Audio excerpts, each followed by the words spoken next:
Something very scary is going on with the real estate market. Hey everybody, Scott Walters, buckle up, strap in. We got a hard-hitting pull, no punches, no sugarcoating it, no rainbows, no sunshine.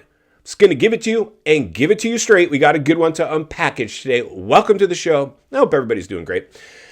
Whew. Insanity, right? This stuff is insane. What's the definition of insanity? Doing the same thing over and over, expecting a different result. Friends, listen. This market is, in fact, insane. Why, you ask? Well, of course I'm going to tell you. Because we're doing the same thing over, expecting a different result. What are we doing over? We got the market in another real estate bubble. Those are the facts. Now, a lot of people are out there like, there's no crash risk here. This time is different. This isn't a bubble. And I get it. That was me in 2007. I bought a house. And I'd heard people talk about real estate bubble and recessions. And I'm like, yeah, but I'm special. My property, I bought it. I got a good deal. Okay. Well, it took a massive haircut. The reality is this. We're doing the same thing over, expecting a different result. It doesn't matter if the last bubble or crash was due to ninja loans or loose lending, and this time is different because the loan quality is stronger. It doesn't matter. Get out of the problem and in the solution. We are in another real estate bubble. Every bubble will have a different catalyst that puts us there. This one was the crisis. This one was the crisis and how we responded to it. We had a stimulus package, stimulus measures, stimulus programs, and stimulus money, injections, stimmies pumped in to the economy. But where we really dropped the ball is when we made real estate agents essential workers to support the housing market. And we dropped interest rates to stimulate buying activity, but we stifled inventory with lockdowns. That was ridiculous. You should have done that after lockdowns were lifted. Then did that. People weren't opening their homes. How do I know that, you ask? Well, of course I'm going to tell you. Because I was showing homes in that mess. Booties, hand sanitizers, no open houses, only private showings, but we could sell. Oh, and the way that we thought we were special, puffing our chests up all over social media, look at me go. I just recorded the highest recorded sale of the neighborhood in history.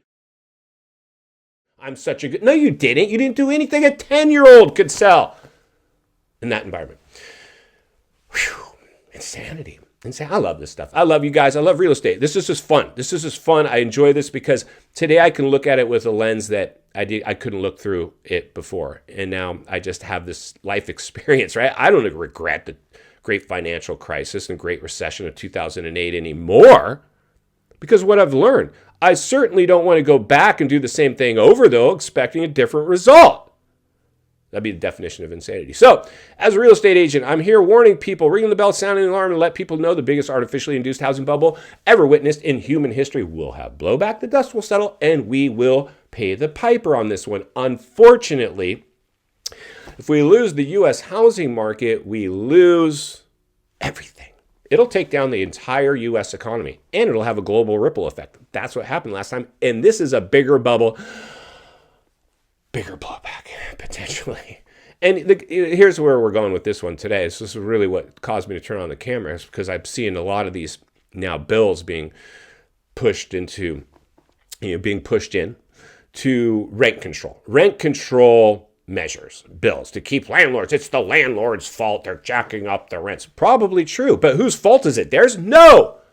Leadership needs to take responsibility. It's not the landlord's fault that you overheated the housing market and they just followed suit accordingly. What'd you expect them to do?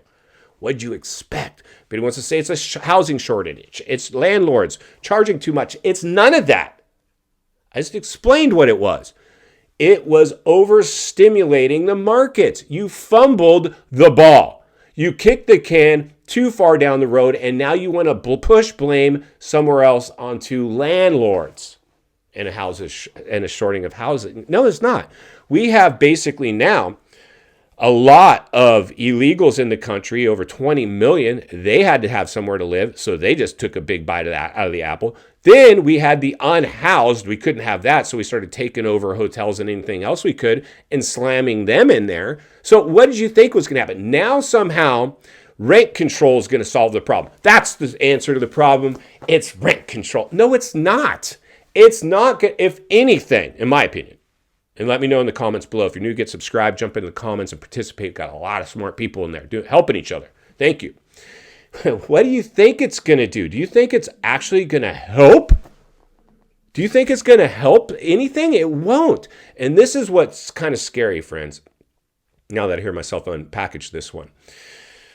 In the 2008 era, a similar thing happened, whereas the housing market's out of control. We need to do something. People are having a hard time keeping up with inflation and their bills and da-da-da. So we're going to do the Obama-backed loan modification program. It's going to be great. No, it's not. It hurt more people than it helped. And we had a foreclosure crisis come anyway. We stepped in and tried to manipulate the markets again by letting people take loan modifications to lower their payment. Unfortunately, that's why I always said, you're already seeing people now selling off their properties with those 2-3%.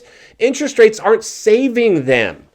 They're already selling out of those homes. It's not the golden handcuffs after all. That the narrative everybody wanted to tell you this time is different because of loan quality. It's not saving people, because when you can't keep up with the cost of living, because the money dump is over, the casino climate, the slot machines stop paying out. We're going to have byproducts. We're going to have residual effects. So when you see things like rent control, that's what it is. Housing shortage, tiny homes, that'll fix it. It's not. It's just the symptom of the disease. And final thoughts. I come to you as a friend, as a content creator, as a real estate guy who wants to see you not only win in real estate, win in life. Understand the waters you're swimming in now. They're shark infested.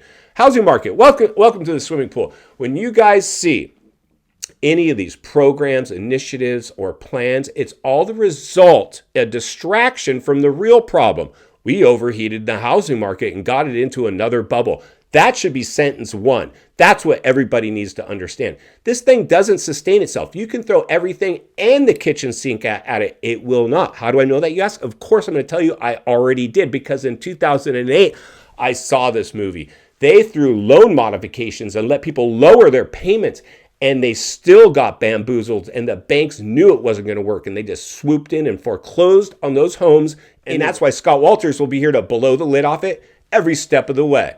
Because it's not only what we need, it's in fact what we deserve. If you appreciate the content, I want to humbly ask you to give the video a like, subscribe to the channel, leave a comment below. I'd love to hear from you. Social media links in the description of this video if you'd like to follow me there, along with links to channels I've appeared on I think you might enjoy. If you need help buying or selling real estate here in America, I have the biggest network of top-rated agents in the nation ready to assist you. It would be our honor and our privilege to do so. Email in the description for you as well, or simply reach out to ScottWaltersRealestate at Gmail. I'll find you there. Also, if you're watching from your television set today and you enjoyed this video, you're going to love the next video, and there's an easy subscribe icon for your convenience. As always, thank you for your time. Please go make it count today. God bless. I'll see you on the next video.